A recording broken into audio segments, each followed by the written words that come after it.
নমস্কার, কেমন আছেন আপনারা? আশা করি ভালোই আছেন। পরিবার সুরক্ষার নতুন একটি ভিডিওতে আপনাদের সকলকে জানাই অনেক অনেক শুভেচ্ছা। ডেঙ্গু এবং চিকুনগুনিয়াতে শয়ে শয়ে লোক প্রতিদিন আক্রান্ত হচ্ছে এই শীতকালে, সেই নিয়ে আজকে আলোচনা। সেই আলোচনার জন্য আজকে আমরা পেয়ে গেছি ডক্টর অঙ্কিতা মিশ্র ম্যাডামকে। প্রথমত শীতকালে ডেঙ্গু যে ট্রেনটা নতুন হয়েছে সেটা নতুন স্ট্রেনের জন্য হয়েছে। যে সাধারণত ডেঙ্গু তো বর্ষাকালেই রোগ, তো এই যে শীতে আসছে, এই শীত আসছে তাতে কি আরও বাড়তে পারে নাকি আরও মানে দিন দিন কমবে? দেখুন, প্রথমত ডেঙ্গু কোনো কালের রোগ না। বর্ষাকালে ডেঙ্গুটা বাড়ে কারণ জমা জলে মশার বৃদ্ধি ঘটে, মশার লার্ভা জন্মায়, সেখান থেকে নতুন এডিস যে আমাদের যে ডেঙ্গুর যে মশা, সেই মশা বৃদ্ধি পায় সেই জন্য।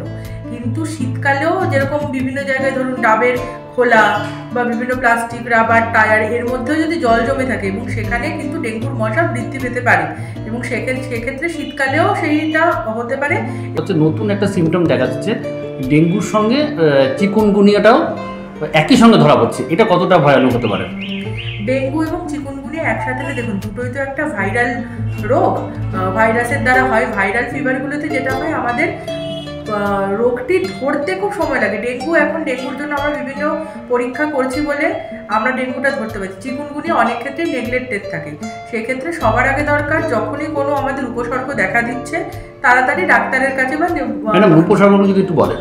উপসর্গ বলতে ডেঙ্গু এবং চিকুনগুনিয়ার উপসর্গগুলি অনেকটাই একরকম।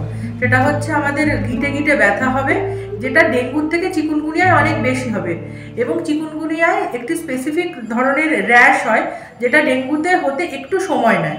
ডেঙ্গুর র্যাশ আসতে মোটামুটি 3-4-5 দিন সময় নেয়। চিকুনগুনিয়ায় কিন্তু র্যাশটা অনেক আগে আসে এবং চিকুনগুনিয়ায় যে পেইনটা, যে ব্যথাটা, সেটা কিন্তু চিকুনগুনিয়ার জ্বর সেরে যাওয়ার পরও বহুদিন পর্যন্ত থাকতে পারে। মানে কতদিন জ্বর থাকলে আমাদের ডাক্তার দেখানো উচিত বা টেস্ট করা উচিত?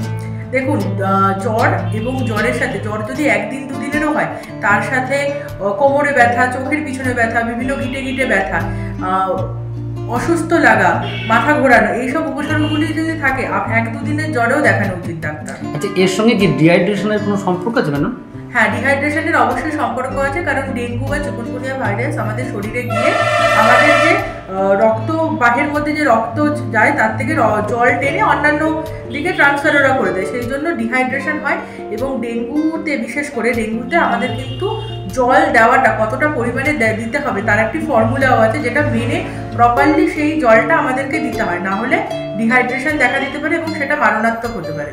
ম্যাডাম, চিকুনগুনিয়া বা ডেঙ্গুর কি নির্দিষ্ট কোনো ওষুধ আছে? ডেঙ্গু বা চিকুনগুনিয়ার এখনো অবধি কোনো নির্দিষ্ট ওষুধ নেই, অ্যান্টিভাইরাল কোনো ওষুধ নেই। কিন্তু ডেঙ্গুর জন্য আগামী দিনে, এবং অলরেডি এসে গেছে, ভ্যাকসিন আসতে চলেছে, যেটা এখনো অবধি সরকারিভাবে প্রচলন হয়নি, কিন্তু খুবই শিগগিরই হয়ে যাবে সেটা। ভিডিওটি ভালো লাগলে শেয়ার করতে একদমই ভুলবেন না। দেখা হবে অন্য কোনো এপিসোডে।